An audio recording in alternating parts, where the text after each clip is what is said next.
வணக்கம். குரு பெயர்ச்சி பலன்கள் இந்த வரிசையில் இன்றைக்கி நம்ம பார்க்க போகிறது விருச்சக ராசி, விருச்சக லக்னம். இதை பற்றி இன்றைக்கி நம்ம விரிவாக பார்க்க போகிறோம். இந்த விருச்சகத்தில் பிறந்தவங்க எல்லாருமே தனிமையை விரும்பக்கூடியவர்கள். எப்போவுமே குடும்பத்தில் ஒட்டாத ஒரு ராசி அப்படின்னாக்கா விருச்சக ராசியை தான் நம்ம குறிப்பிட முடியும். இப்போ இந்த விருச்சக ராசிக்கு 9ஆம் இடம் அப்படின்னு நம்ம பாக்கியஸ்தானம் அப்படின்னு சொல்லுவோம். ஆனால் இந்த விருச்சகத்துக்கு பாதகஸ்தானமே 9ஆம் இடம் தான். அப்போ பாதகஸ்தானத்தில் தான் குரு போய் உட்கார்றாரு. அது உச்சம் பெற்ற குரு.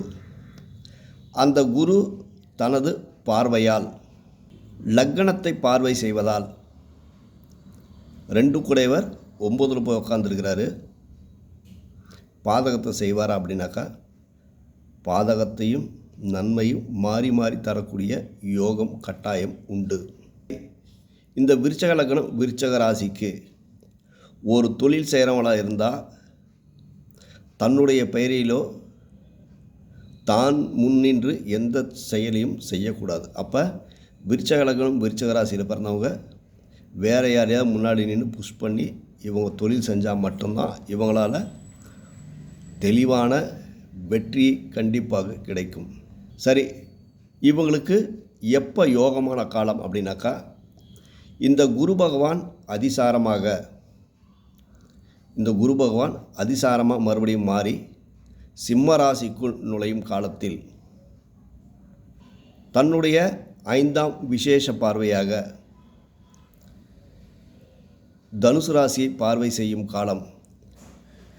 வாக்கால் ஜீவனம் செய்யக்கூடியவர்களும் தொழில் செய்யக்கூடியவர்களும் பொருளாதாரத்தில் மேன்மை, யோகம் மிக அற்புதமான காலமாக அதிசாரமாக குரு மாறும் காலம் இவர்களுக்கு அமையும். அதுவரை இந்த குரு பயிற்சி முடிஞ்சிருந்து ஒரு 4-5 மாதத்துக்கு இவங்க கட்டாயம் பொறுமை காக்க வேண்டும்.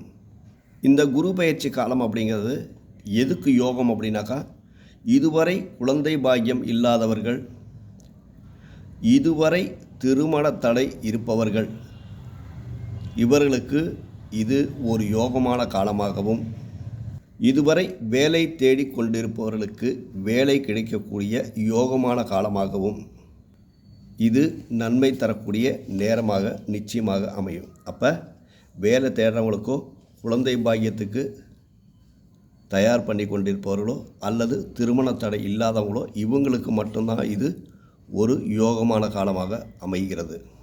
இந்த விருச்சக ராசி விருச்சக லக்னத்தில் பிறந்தவர்கள் திருச்சி அருகே உள்ள உத்தமர் கோவிலில் வழிபாடு செய்து வந்தால், வியாழக்கிழமை தோறும் உத்தமர் கோவிலில் வழிபாடு செய்து வந்தாலும் அல்லது குரு பகவானின் ஸ்தலங்களில் வழிபாடு செய்வதும் இந்த விருச்சக லக்னம் விருச்சக ராசிக்கு தடைகளை விலக்கி நன்மைகளை கொடுக்க காத்திருக்கின்றது. சப்ஸ்கிரைப் பண்ணுங்கள், ஷேர் பண்ணுங்கள். நன்றி, வணக்கம்.